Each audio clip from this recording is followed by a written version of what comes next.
Hello everyone, আসসালামু আলাইকুম। আশা করি আপনারা সবাই ভালো আছেন। আমি তানমিন হোসেন তন্দ্রা, আজকে গুরু ক্লাবের পক্ষ থেকে আমাদের নিয়মিত প্র্যাকটিস শো নিয়ে এসে আবার হাজির হয়েছি। তো আশা করি আপনারা সকলেই আস্তে আস্তে যুক্ত হবেন আমাদের সাথে লাইভে, এবং আপনারা আমাকে কমেন্ট করে জানান যে আমার স্ক্রিন ঠিকমতো দেখা যাচ্ছে কিনা, আর আমার কথাও ভালো মতো বোঝা যাচ্ছে কিনা, কোনো নেট প্রবলেম নেই তো। আর আপনারা কে কোথা থেকে দেখছেন আমাকে কাইন্ডলি কমেন্ট করে জানাবেন যে কোন জায়গা থেকে আমার সাথে লাইভে যুক্ত হয়েছেন। তো আজকের লাইভ প্র্যাকটিস সেশনটা মোটামুটি বেশ বড়ই হবে। আশা করি আপনারা প্রথম থেকে শেষ পর্যন্ত আমার সাথে যুক্ত থাকবেন। যেহেতু সবাই আস্তে আস্তে যুক্ত হচ্ছেন আমাদের সাথে, তো আমরা এর মাঝখানে একটু আমরা অ্যাপটা ঘুরে দেখি, আমাদের গুরু ক্লাব অ্যাপ। তো আপনারা দেখতে পাচ্ছেন আমাদের গুরু ক্লাব অ্যাপের কিন্তু অনেকগুলো সেক্টর আছে, যেমন practice, level up game, model test, live exam, exam history, revision, previous questions, all subjects and ভিডিওসও আছে। সো আপনারা এই সেকশন থেকে কন্টিনিউয়াসলি ভাবে প্র্যাকটিস করতে পারবেন কোয়েশ্চেনগুলো। সবগুলো কোয়েশ্চেনের যদি অ্যান্সার করেন, এগুলোর কিন্তু আপনার ব্যাখ্যাও আছে। যেমন এটা আপনার রং অ্যান্সার ছিল, তারা বলে দেয় এবং পরবর্তীতে সঠিক উত্তর কোনটা হবে সেটা ব্যাখ্যা সহ বর্ণনা করে দেয়। এরপরে আমাদের এক্সাম সেন্টার আছে। এটা আমাদের একদিন 2 দিন পর পর লাইভ এক্সাম হয়ে থাকে রাত 9টা-10টার সময়। তো নর্মাল টাইমে আমাদের রাত 9টায় হয়ে থাকে। আর আমাদের যে ইফতার টাইমটা, মানে ইফতারের সময়, এখন ইফতারের বলতে রমজান মাসে আর কি আমাদের লাইভ এক্সামটা হয় রাত 10টার দিকে। সো আমি আশা করি যে আপনারা সকলেই আমাদের লাইভ এক্সামটাতে অংশগ্রহণ করবেন।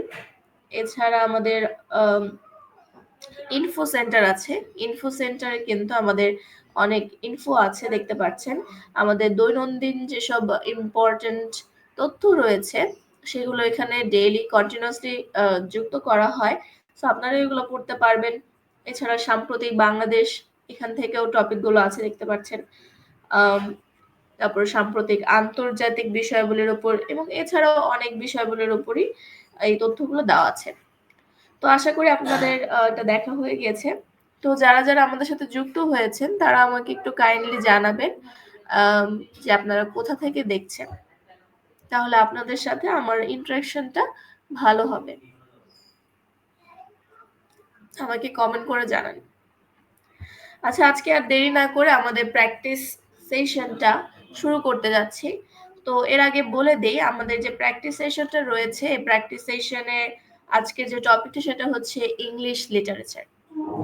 সো আমরা আজকে ইংলিশ লিটারেচারের উপরে যে কোয়েশ্চেন্স গুলো আছে সেগুলো আমরা সলভ করব।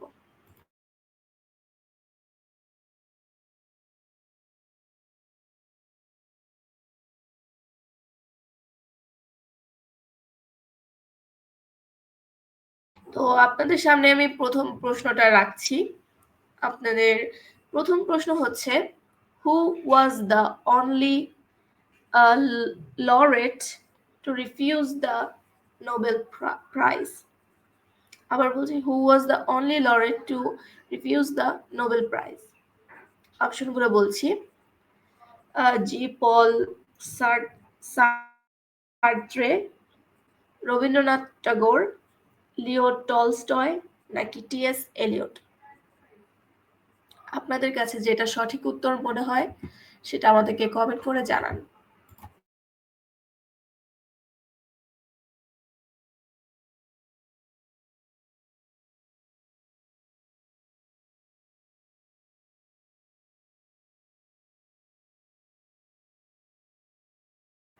আপনাদের সঠিক উত্তরের জন্য আমি অপেক্ষা করছি। আপনারা আমাদেরকে কমেন্ট করে জানান যে কোনটা সঠিক উত্তর হতে পারে। আপনারা কমেন্ট করে জানালে আমি এখানে সিলেক্ট করে দেখব যে আপনাদের উত্তরটি সঠিক হয়েছে কিনা। আবারও বলছি, who was the only laureate to refuse the Nobel prize, মানে এখানে নিচের কোন কবি রয়েছেন বা কে রয়েছেন যিনি নোবেল প্রাইজটা রিফিউজ করে দিয়েছিলেন। Who was the only laureate to refuse the Nobel Prize? আচ্ছা, আমরা অপশন এটা দিয়ে দেখি এটা সঠিক উত্তর কিনা। ইয়েস, এটা সঠিক উত্তর। আমরা এটার ব্যাখ্যাটা একটু পড়ে দিচ্ছি। জি পল সার্ত্রে কে 1964 সালে সাহিত্যে নোবেল পুরস্কার দেওয়া হয়, যা তিনি প্রত্যাখ্যান করেন। সাহিত্যে দুইজন ব্যক্তি নোবেল প্রাইজ প্রত্যাখ্যান করেন। 1958 সালে বরিস পাস্তারনাক, যিনি রাশিয়ার ছিলেন, এবং 1964 সালে জি পল সার্ত্রে, যিনি ফ্রান্সের অধিবাসী, তারা নোবেল প্রাইজ প্রত্যাখ্যান করেছিলেন। সো প্রথম প্রশ্নটা শেষ হয়ে গেল। আমরা আমাদের পরবর্তী প্রশ্নে চলে যাচ্ছি। আপনারা যারা যারা আমাদের সাথে যুক্ত আছেন তারা আমাদেরকে কমেন্ট করে জানান যে আপনাদের সঠিক উত্তর কোনটা হবে। আমাদের সাথে এভাবে যুক্ত থাকুন। সো আমরা পরবর্তী প্রশ্নে চলে যাচ্ছি। ওকে, পরবর্তী প্রশ্নটি হচ্ছে, the word renaissance comes from Latin, Greek, Hebrew নাকি ইংলিশ? এখানে সঠিক উত্তর কোনটি হবে? আপনাদের কাছে কোনটি সঠিক উত্তর মনে হচ্ছে? The word renaissance comes from Latin, Greek, Hebrew নাকি ইংলিশ?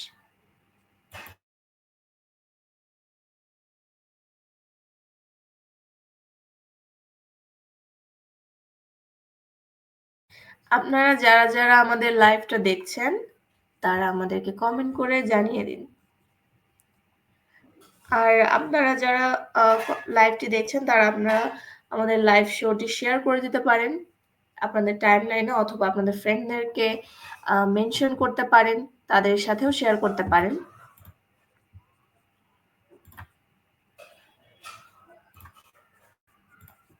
সো আমরা দেখে নিই এটা সঠিক উত্তর কি হবে। The word renaissance comes from,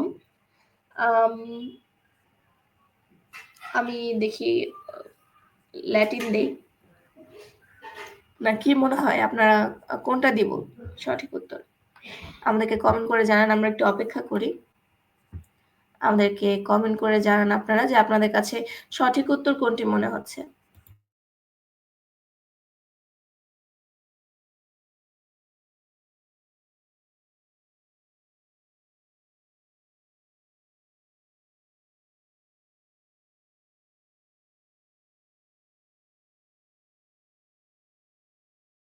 আচ্ছা, দেখি ল্যাটিনটা দিয়ে দেখি এটা সঠিক উত্তর কিনা। ইয়েস, এটাই সঠিক উত্তর। তা আমরা এটার সাথে ব্যাখ্যাটা একটু পড়ে নিচ্ছি। রেনেসান্স একটি ল্যাটিন শব্দ যার অর্থ রিবার্থ বা নবজীবন। এই যুগকে রিভাইভাল অফ লার্নিং ও বলা হয়। সো আমরা এটা সঠিক উত্তরটা জেনে নিলাম। আমরা আজকের যে প্র্যাকটিস সেশনটা রয়েছে এটার পরবর্তী প্রশ্নে আমরা চলে যাচ্ছি। সো পরবর্তী প্রশ্ন আপনাদের স্ক্রিনের সামনে। Browning was the composer of any of the following poems. Browning was the composer of any of the following poems. এখানে কোনটা সঠিক উত্তর হবে? Two Voices, The Scholar Gypsy, Henri del Sarto নাকি One One?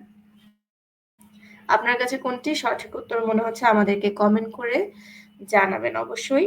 তো Browning was the composer of any of the following poems. অপশনগুলো আবার বলছি, two voices, the scholar gypsy, Andrea del Sarto নাকি ওয়ান ওয়ান?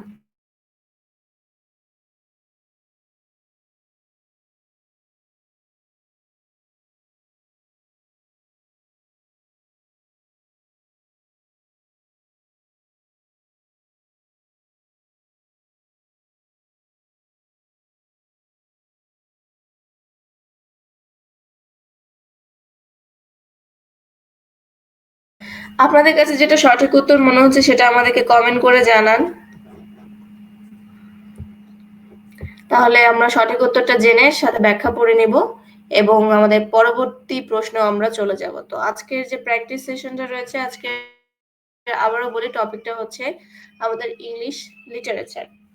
আপনাদের কাছে যদি ইন্টারেস্টিং মনে না হয় তাহলে আমরা অন্য সাবজেক্টও প্র্যাকটিস করতে পারি, সেটা আমাকে কমেন্টে জানাতে হবে। সো এটার টপিকটা আমি কোশ্চেনটা আবার বলছি, Browning was the composer of any of the following poems. কোনটা হবে? The two voices, the scholar gypsy, Andrea del Sarto নাকি ওয়ান ওয়ান? সো আমি দ্য টু ভয়েসেস দিয়ে দেখি এটা সঠিক উত্তর কিনা। না, এটা ভুল উত্তর হয়েছে। এই কোশ্চেনটা কিন্তু খুব ইম্পর্টেন্ট ছিল, যেটা অলরেডি আমাদের বিসিএস দুইবার এসে পড়েছে, একটা 15তম বিসিএস আর একটা 17তম।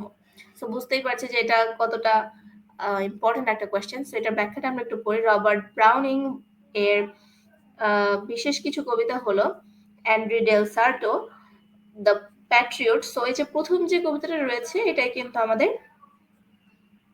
এখানে এসেছিল। আচ্ছা, অন্যদিকে দ্য টু ভয়েসেস ও ওয়েন ওয়ান হলো টেনিসনের দুটি বিখ্যাত কবিতা। সো যেহেতু উত্তরটা ভুল হয়েছে এবং ব্যাখ্যাটা পড়ে নিলাম, তো আমরা আমাদের পরবর্তী প্রশ্নে চলে যাচ্ছি। আর যদি আপনারা চান তাহলে আমি আপনাদের জন্য টপিকটাও চেঞ্জ করে দিতে পারি। সেটার জন্য আমাকে অবশ্যই কমেন্ট করে জানাতে হবে যে আপনারা কোন টপিকের উপর আজকে প্র্যাকটিস করতে চাচ্ছেন, অথবা আমি এটাই কন্টিনিউ করব। আচ্ছা, আমরা আমাদের পরবর্তী প্রশ্নে চলে যাচ্ছি। Who is called the mock heroic poet? প্রশ্নটি আবার বলছি, who is called the mock heroic poet? Milton, William Congreve, Thomas Gray নাকি আলেকজান্ডার পোপ? কোশ্চেনটা আবার বলছি, what is called the mock heroic poet? Milton, William Congreve, Thomas Gray নাকি Alexander Pope? আপনাদের কাছে কোনটা সঠিক উত্তর মনে হচ্ছে সেটা আমাদেরকে কমেন্ট করে জানান। যারা আমাদের লাইভটা দেখছেন তাদেরকে অনুগ্রহ করে বলবো যেন কমেন্ট করে আমাদেরকে জানাতে যেটা সঠিক উত্তর কি হতে পারে।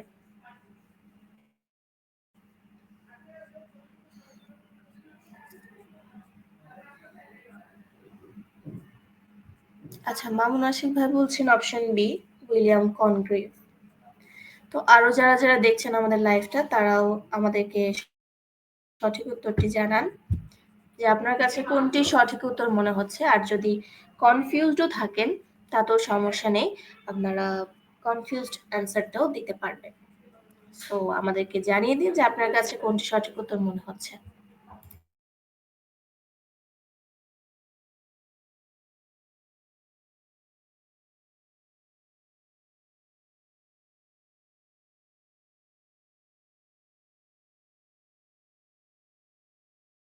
সো যেহেতু মামুন আশিক ভাই বলেছেন অপশন বি, তাহলে আমরা অপশন বিটা সিলেক্ট করে দেখি যেটা সঠিক উত্তর কিনা।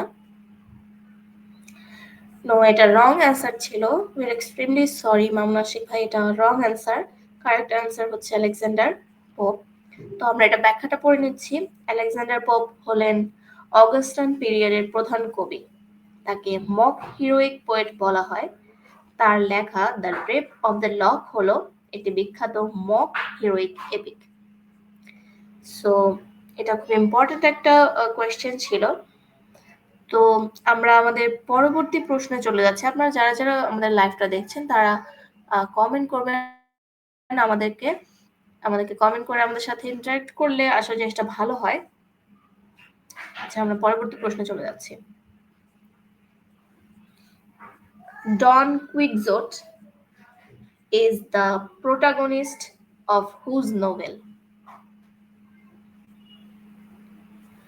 আবারও বলছি কোশ্চেনটা, Don Quixote is the protagonist of whose novel?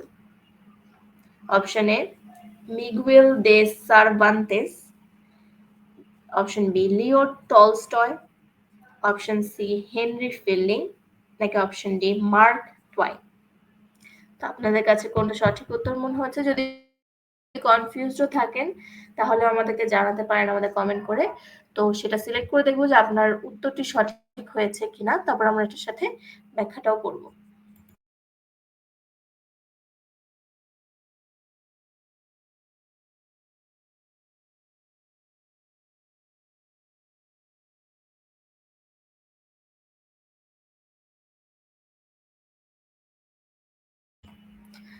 আচ্ছা দেখি এটা একটা সিলেক্ট করে দেখি।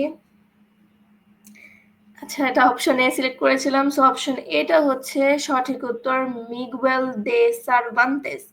সো এটা ব্যাখ্যাটা একটু পড়ি। মিগুয়েল দে সার্ভান্তেসকে স্প্যানিশ ভাষার শ্রেষ্ঠ লেখক হিসেবে ধরা হয়। তার রচিত ডন কুইক্সোট একটি ব্যঙ্গাত্মক উপন্যাস। এই উপন্যাসের প্রধান চরিত্র হলো ডন কুইক্সোট। উপন্যাসের নায়ক ডন কুইক্সোট অনেক বীর ধর্মের গ্রন্থ, আর এটা হিরোইক টেলস পাঠ করে এবং একজন নাইট হিসেবে জীবন অতিবাহিত করার সিদ্ধান্ত নেয়। আচ্ছা অনেকেই কমেন্ট করেছেন অপশন এ। জি ধন্যবাদ, এটার সঠিক উত্তর অপশন এ ছিল। তো যেহেতু ইংলিশ লিটারেচার তেমন কেউ ইন্টারেস্ট পাচ্ছে না মনে হয়, তাহলে আপনারা আমাকে কমেন্ট করে জানাতে পারেন যে আমরা কোন টপিকে আজকে প্র্যাকটিস, বাকি যে সময়টুকু আছে সেইটুকু সময় প্র্যাকটিস করব এবং সবাই মিলে আড্ডা দিব। সো এখানে অনেকগুলো টপিক আছে। তো ইংলিশ লিটারেচারটা বাদ দিয়ে আজকে আমরা বাংলাদেশ বিষয়াবলীর উপরে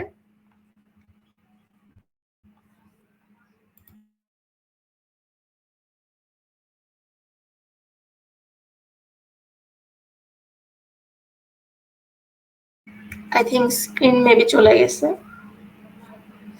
একটু ওয়েট করুন।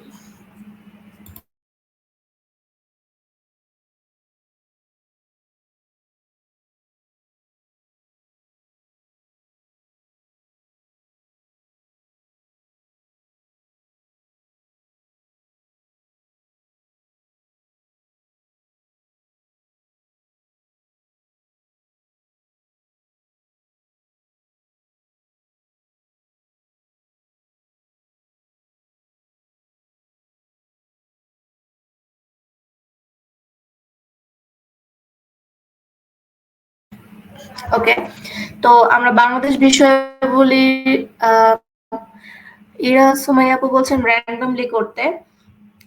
র্যান্ডমলি করব। আচ্ছা মিস মায়া বলছেন বাংলা নিয়ে করেন। যেহেতু আচ্ছা র্যান্ডমলি করি আমরা। সব ক্লিয়ার করে দিচ্ছি, র্যান্ডমলি করছি। সো আপনাদের সামনে যে প্রথম প্রশ্নটি,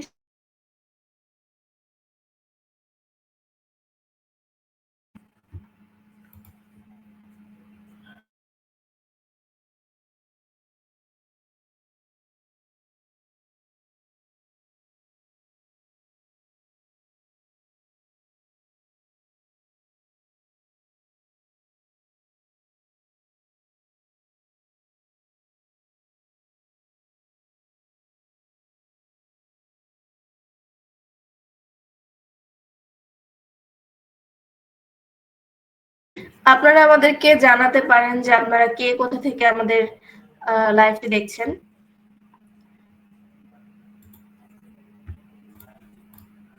আমাদেরকে কমেন্ট করে জানান যে আপনারা কোথা থেকে লাইভ দেখছেন।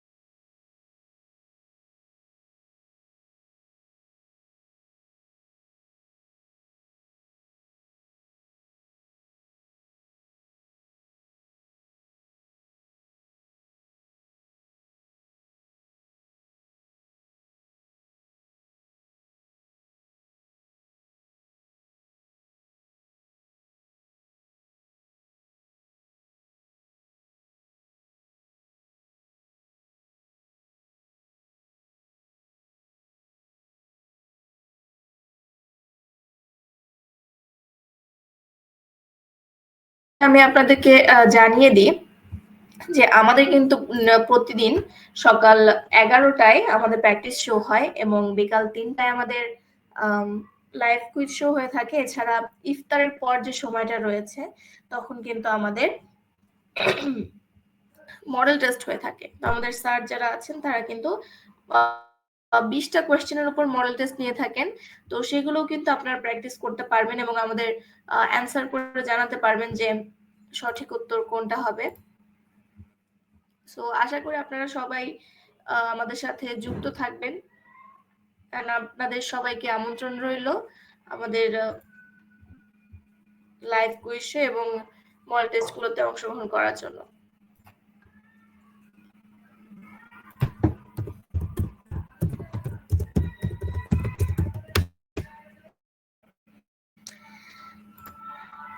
আজকে আমাদের একটু প্রবলেম হচ্ছে স্ক্রিন নিয়ে। তো আজকের যে প্র্যাকটিস সেশনটা রয়েছে এটা আমাদের এখানে শেষ করে দিতে হচ্ছে। সো আপনাদের যে আমাদের লাইভ কুইজ শোটা রয়েছে বিকাল 3টায় হবে, সেটাতে আপনাদের সবাইকে আমন্ত্রণ রইল এবং আশা করি আপনারা সবাই সেটাতে জয়েন করবেন এবং লাইভটা দেখবেন। এছাড়া আমাদের যে মডেল টেস্টটা রয়েছে সন্ধ্যা 7টার সময়, সেটাতে আপনাদের অংশগ্রহণ করার জন্য আমন্ত্রণ রইল। আর যারা যারা কমেন্ট করেছেন তাদেরকে অসংখ্য ধন্যবাদ।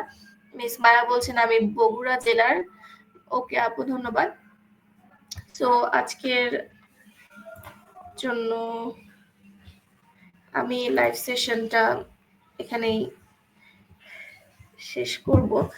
আচ্ছা, হাবিব ভাই বলছেন আপু আড্ডা দেন। জি ভাই, আমি তো আড্ডা দিতে চাচ্ছি, আমার স্ক্রিনটা একটু প্রবলেম হচ্ছে, তাহলে একটু ওয়েট করুন, আপনারা যাবেন না।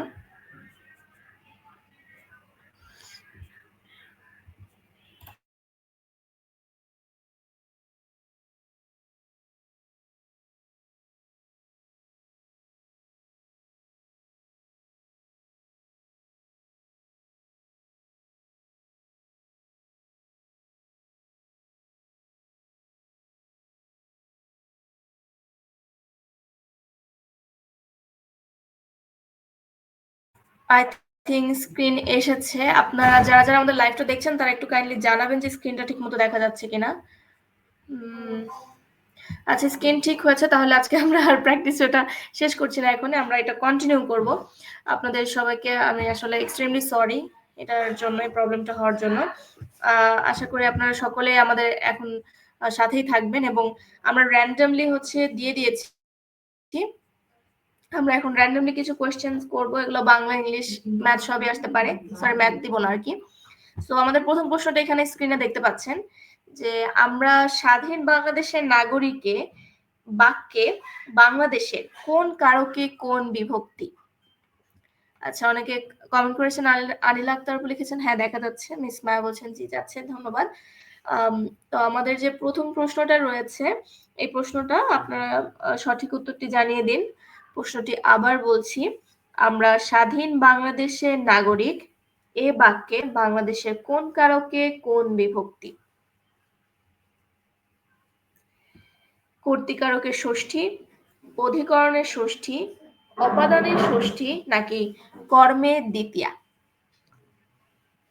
যদি আপনারা এটা বের করে ফেলতে পারেন যে এটা কি কর্তৃকারক, অধিকরণ, অপাদান নাকি কর্ম, তাহলে আপনারা বাকি উত্তরটা পেয়ে যাবেন। তো আপনাদের মূল্যবান মন্তব্যের জন্য আমি অপেক্ষা করছি। আমাকে কমেন্ট করে জানাবেন যে আপনাদের কাছে কোনটি সঠিক উত্তর মনে হচ্ছে। আমরা স্বাধীন বাংলাদেশের নাগরিক, এই লাইনটাকে আসলে প্রশ্ন করলেই বোঝা যায় যে কি টাইপের প্রশ্ন করছি। প্রশ্ন থেকেই কিন্তু আমরা এগুলো বলতে পারবো যে এটা কি কর্তৃকারক, অধিকরণ, অপাদান নাকি কর্ম। আচ্ছা, আনিল আক্তার আপু বলছেন অপশন বি, অধিকরণের ষষ্ঠী।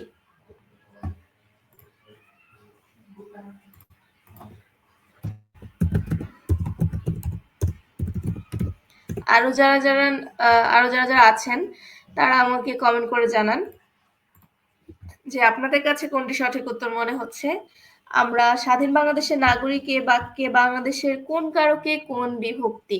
আশা করি আপনারা অনেকেই লাইভটি দেখছেন, তারা আমাকে কমেন্ট করে জানাবেন। আচ্ছা, হাবিব ভাই লিখেছেন অপশন বি, তিনিও বলেছেন অধিকরণের ষষ্ঠী। এবং মিস মায়াস তিনিও বলছেন অপশন বি, অধিকরণে ষষ্ঠী। ওকে, তাহলে যেহেতু এটা সংখ্যাগরিষ্ঠতা পেয়েছে, আমরা অপশন বিটা সিলেক্ট করে দেখি এটা সঠিক উত্তর হয় কিনা। মামুন আশিক ভাইও বলছেন অপশন বি, অধিকরণের ষষ্ঠী। দেখি এটা সঠিক উত্তর কিনা। জি, এটা সঠিক উত্তর। আপনারা যারা যারা উত্তরটি দিয়েছেন আপনাদের সবাইকে অসংখ্য ধন্যবাদ। আমাদের সঠিক উত্তর দিয়েছেন আনিল্লা আপু, হাবিব ভাই, মায়া আপু এবং আশিক ভাই। সো এখানে আমার ব্যাখ্যাটা পড়িনি কেন এটা অধিকরণের ষষ্ঠী হলো। ক্রিয়া সম্পাদনের কাল বা আধারকে অধিকরণ কারক বলে। যেমন আমরা বাংলাদেশের নাগরিক, বসন্তে ফুল ফোটে, র বা এর ষষ্ঠী বিভক্তি এবং এ অ তে সপ্তমী বিভক্তি হয়। মূলত সময় এবং স্থান যখন প্রশ্ন করা হয় কোথায় কখন এমন টাইপের যদি উত্তর পাওয়া যায় তখন সেগুলো হচ্ছে অধিকরণ হয়ে থাকে। আর র বা এর থাকলে সেটা হচ্ছে ষষ্ঠী বিভক্তি হয়ে থাকে। তো সেখান থেকে আমরা বুঝতে পারলাম যে বাংলাদেশের যে ওয়ার্ডটা ছিল সেটা অধিকরণের ষষ্ঠী। তো আমরা পরবর্তী প্রশ্ন চলে যাচ্ছি। সমাসের রীতি কোন ভাষা থেকে আগত? সমাসের রীতি কোন ভাষা থেকে আগত? আরবি, ফরাসি, সংস্কৃত নাকি ইংরেজি?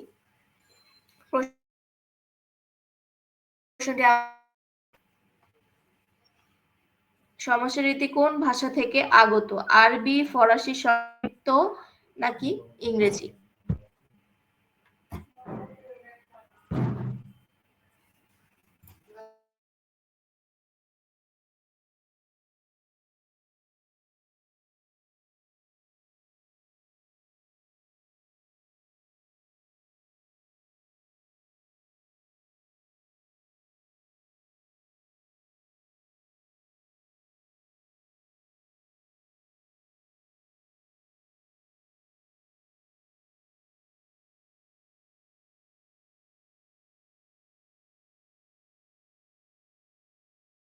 আমাদেরকে উত্তরটি জানান যে আপনাদের কাছে কোনটি মনে হচ্ছে যে সমাসের রীতি কোন ভাষা থেকে আগত?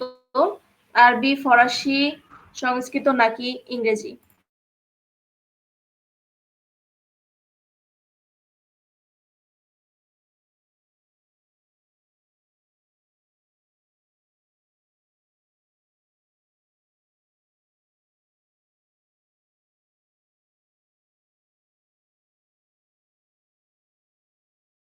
অনেকেই আমাদের উত্তর দিয়েছেন।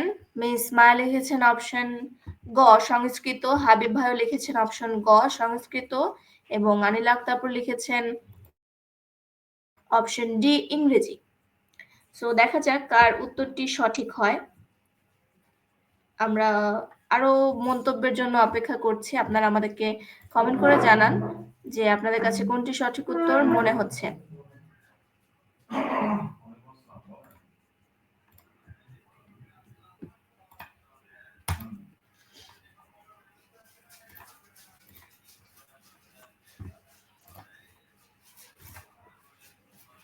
আপনারা যারা যারা আমাদের লাইভটা দেখছেন তারা আমাদেরকে জানিয়ে দিন যে কোনটা সঠিক উত্তর মনে হচ্ছে। তো বেশিরভাগ যেহেতু অপশন গ বলেছেন সংস্কৃত, তো আমরা সংস্কৃতটা সিলেক্ট করে দেখছি। জি, সঠিক উত্তর দিয়েছেন আপনারা সকলেই।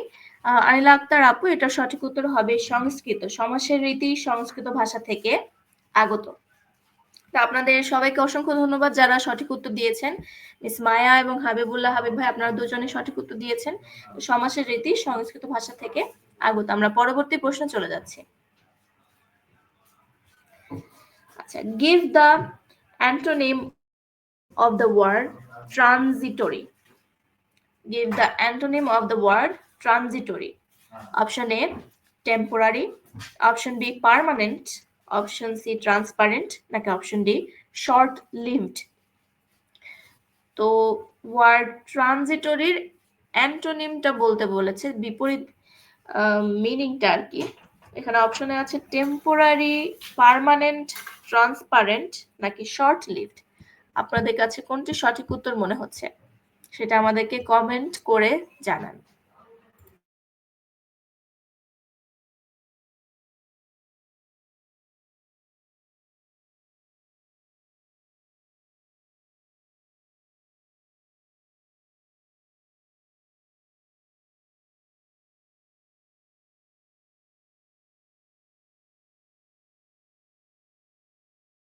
আপনারা যারা যারা আমাদের লাইভটা দেখছেন তারা আমাদেরকে কমেন্ট করে জানান যে আপনাদের কাছে কোনটি সঠিক উত্তর মনে হচ্ছে। ট্রানজিটরির অ্যান্টোনিম কোনটা হতে পারে?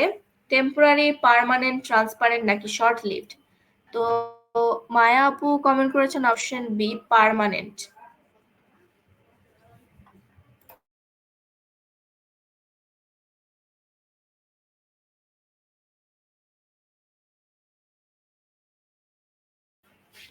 তাহলে আমরা অপশন বিটা সিলেক্ট করে দেখি। আর যারা যারা আছেন তারাও আমাদেরকে কমেন্ট করে জানান। আপনাদের কমেন্টের জন্য আমি অপেক্ষা করছি। আনিলা আক্তার আপু লিখেছেন পার্মানেন্ট। ওকে। মামুন আশিক ভাই বলছেন অপশন ডি শর্ট লিভড। তো অনেক উত্তরই পেলাম, তো পার্মানেন্ট উত্তরটা বেশি দিয়েছেন, তো আমরা এটা সিলেক্ট করে দেখি পার্মানেন্টটা সঠিক উত্তর কিনা। যে আপনারা সকলেই সঠিক উত্তর দিয়েছেন এবং মামুন আশিক ভাইকেও বলবো এটা সঠিক উত্তর হবে পার্মানেন্ট। আচ্ছা, হাবিবুল্লাহ হাবিব ভাই বলছেন option D short lived, but সঠিক উত্তরটা হবে হচ্ছে পার্মানেন্ট। এটার ব্যাখ্যাটা একটু পড়ে নেই আমরা। ট্রানজিটরি অর্থ হচ্ছে ক্ষণস্থায়ী, আর টেম্পোরারি অর্থ কিন্তু অস্থায়ী। পার্মানেন্ট অর্থ স্থায়ী, এন্ড ট্রান্সপারেন্ট অর্থ হচ্ছে স্বচ্ছ, এবং শর্ট লিভ মানে সংক্ষিপ্ত।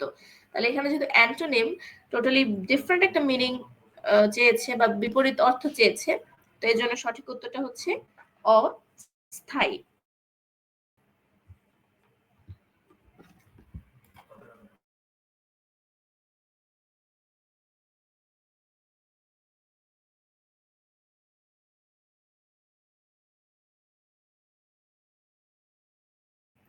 তো আশা করি আপনারা আমাদের পরবর্তী যে প্রশ্নগুলো আছে সেগুলো সাথেও যুক্ত থাকবেন এবং আমাদের পরবর্তী প্রশ্ন যেগুলো আছে সেগুলো উত্তর করার চেষ্টা করবেন।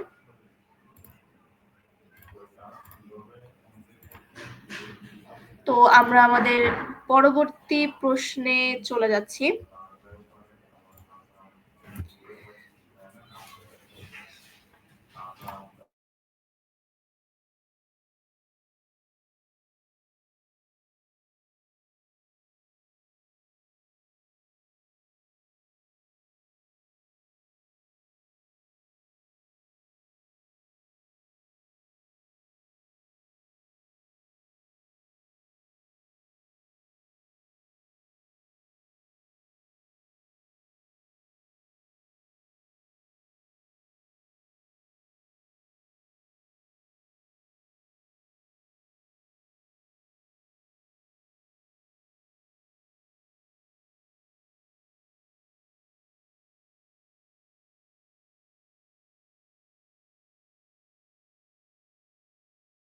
তো আমাদের পরবর্তী প্রশ্নটা চলে যাচ্ছে এবং এটা আমাদের লাইভ সেশনের লাস্ট কোয়েশ্চেন।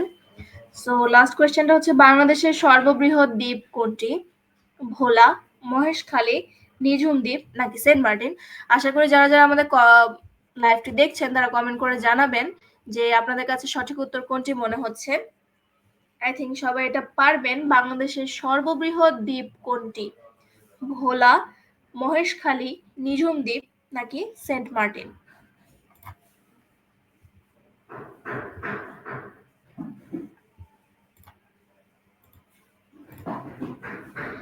আনিল আক্তার আপু বলছেন অপশন এ ভোলা, মিস মায়া বলছেন option D Saint Martin.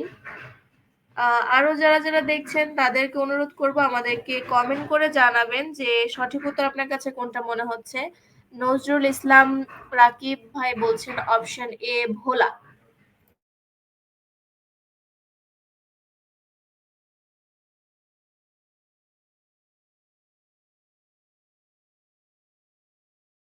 I think এই প্রশ্ন উত্তরটা সবারই পারার কথা বা জানার কথা। আর যদি জেনেও না থাকেন, ইনশাল্লাহ নেক্সট টাইম থেকে আর ভুল হবে না। তো আমরা অনেকেই দেখছি এটার অ্যান্সার করছেন। মামুন আশিক ভাই বলছেন অপশন এ ভোলা, হাবিবুল্লাহ হাবিব ভাইও বলছেন অপশন এ ভোলা। তাহলে আমরা বেশি ভোট কিন্তু ভোলার ক্ষেত্রে পেলাম এবং আমার কাছেও সঠিক উত্তর ভোলাটাই মনে হচ্ছে। সো আমরা এটা সিলেক্ট করে দেখি। আর কেউ যদি কমেন্ট করতে চান আমাদেরকে কমেন্ট করে জানাতে পারেন যে আপনার কাছে সঠিক উত্তর কোনটি মনে হচ্ছে। আচ্ছা, অপশন এ ভোলা, এটা সিলেক্ট করে দেখি যে এটা সঠিক উত্তর কিনা। জি, এটাই সঠিক উত্তর। মোহাম্মদ সাদিকুল ইসলাম ভাইও লিখেছেন অপশন এ। জি, আপনার উত্তরটা সঠিক হয়েছে। যারা যারা অপশন এ বলেছেন মানে ভোলা বলেছেন তাদের সবার উত্তর সঠিক হয়েছে। তো আমরা এটার ব্যাখ্যাটা হালকা পড়ে নেই। বাংলাদেশের বৃহত্তম প্রাচীন গাঙ্গেয় বদ্বীপ হলো ভোলা। এটি বরিশাল বিভাগে অবস্থিত এবং একমাত্র দ্বীপ জেলা এটা।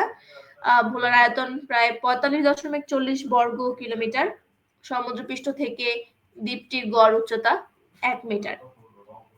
আচ্ছা, আমরা আমাদের পরবর্তী প্রশ্নে চলে যাচ্ছি। তো আপনারা যারা যারা কমেন্ট করেছেন, আশা করি পরের প্রশ্নের উত্তর আপনারা করবেন এবং কমেন্ট করে আমাদেরকে জানাবেন। যারা যারা সঠিক উত্তর দিয়েছেন আপনাদের সবাইকে অসংখ্য ধন্যবাদ। আমি নামগুলো আরেকবার একটু বলি। আনিলা আপু, নজরুল ইসলাম রাকিব ভাই, মামুন আশিক ভাই, হাবিবুল্লাহ হাবিব ভাই, মোহাম্মদ সাদিকুল ইসলাম ভাই, এরা সকলেই সঠিক উত্তর দিয়েছেন। আপনাদের সবাইকে ধন্যবাদ এবং আমরা পরবর্তী প্রশ্নে চলে যাচ্ছি। যুক্তরাষ্ট্রের রাষ্ট্রপতি নির্বাচনে ডেমোক্রেটিক দলের মনোনয়নের জন্য ন্যূনতম কতজন ডেলিগেটের সমর্থন প্রয়োজন? এটা একটা ইন্টারন্যাশনাল অ্যাফেয়ার্স এর কোয়েশ্চেন। যুক্তরাষ্ট্রের রাষ্ট্রপতি নির্বাচনে ডেমোক্রেটিক দলের মনোনয়নের জন্য ন্যূনতম কতজন ডেলিগেটের সমর্থন প্রয়োজন? 2500, 1901। আচ্ছা, এটা একটু মেবি প্রবলেম আছে, আমরা অন্য একটা কোশ্চেন দেখছি। আচ্ছা, আইসিটি নিয়ে একটা কোশ্চেন আমি জিজ্ঞেস করি এখন। HTML কোড লেখার জন্য সাধারণত কোন সফটওয়্যারটি ব্যবহার করা হয়? HTML কোড লেখার জন্য সাধারণত কোন সফটওয়্যারটি ব্যবহার করা হয়? নোটপ্যাড, মাইক্রোসফট ওয়ার্ড, যে কোনো ওয়ার্ড প্রসেসিং সফটওয়্যার, নাকি ইন্টারনেট এক্সপ্লোরার? তো আপনারা এটা যারা যারা উত্তর করবেন তারা কাইন্ডলি একটু সঠিক উত্তরটা, যেটা যেমন নোটপ্যাড হলে নোটপ্যাডটা পুরোপুরি লিখে দিলে ভালো হয়, কারণ এর আগের একটা কোয়েশ্চেন আমরা স্কিপ করেছি। সো কোয়েশ্চেনটা আবার বলছি, HTML কোড লেখার জন্য সাধারণত কোন সফটওয়্যারটি ব্যবহার করা হয়?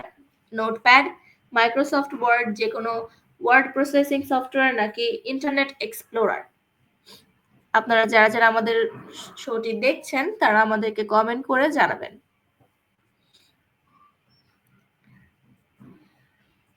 আনিলা আক্তার আপু লিখেছেন নোটপ্যাড। ওকে, আরো মন্তব্যের জন্য অপেক্ষা করছি। আপনারা আমাদেরকে কমেন্ট করে জানান যে কোনটা সঠিক উত্তর।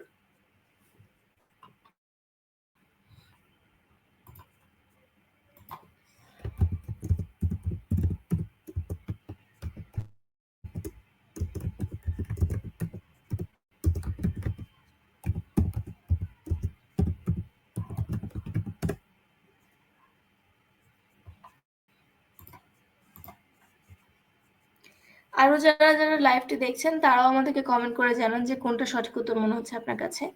হাবিবুল্লাহ হাবিব ভাই লিখেছেন অপশন সি, গ, যে কোনো ওয়ার্ড প্রসেসিং সফটওয়্যার।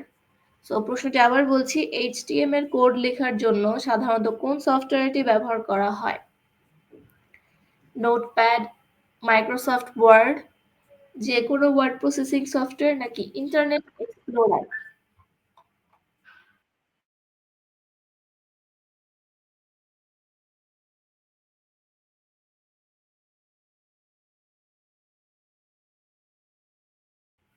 আমাদেরকে জানাবেন আপনারা কমেন্ট করে যে আপনাদের কাছে কোনটি সঠিক উত্তর মনে হচ্ছে। অনেকেই আমাদের লাইভটি দেখছেন, তারা আমাদের লাইভটি শেয়ার করে দিতে পারেন, অথবা আপনাদের ফ্রেন্ডসদেরকে মেনশন দিতে পারেন। মেনশন দিয়ে তাদেরকে জানাতে পারেন যে এরকম তারাও যেন এরকম প্র্যাকটিস শোতে অংশগ্রহণ করতে পারে এবং তাদের নিজেদেরকে যাচাই করে নিতে পারে। তো আপনারা যারা আছেন তারা কমেন্ট করে জানাবেন যে সঠিক উত্তর কোনটি মনে হচ্ছে, এবং উত্তরটি ভুল হলেও কোনো সমস্যা নেই। এখানে আসলে আপনারা নিজেদেরকে যাচাই করে দেখতে পারছেন যে আপনার উত্তরটি সঠিক হয়েছে কিনা, বা আপনার কোথায় ল্যাকিংস আছে, যে এই সাবজেক্টটাতে আমি বেশি পারছি না। তো এই জিনিসগুলো প্রতিদিন কিন্তু আপনারা প্র্যাকটিস করতে পারেন এবং আমাদের শোতেও অংশগ্রহণ করতে পারেন। সো আশা করি আপনারা সকলে আমাকে অ্যান্সারটা জানাবেন।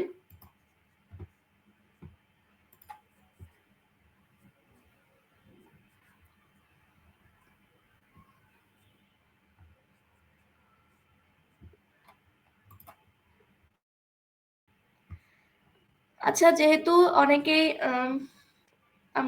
আমরা দেখি মিস মায়া আপু তার এবং আনিল আক্তার আপু দুইজনের উত্তরটা আমরা সিলেক্ট করে দেখি নোটপ্যাড। এটা সঠিক উত্তর হয় কিনা?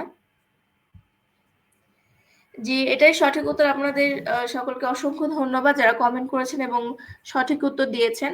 তো আমরা এটা ব্যাখ্যাটা পড়ে নিই। HTML এর পূর্ণরূপ হচ্ছে হাইপার টেক্সট মার্কআপ ল্যাঙ্গুয়েজ, যা মূলত ওয়েব পেজ এবং ওয়েব অ্যাপ্লিকেশন তৈরির জন্য ব্যবহৃত হয়।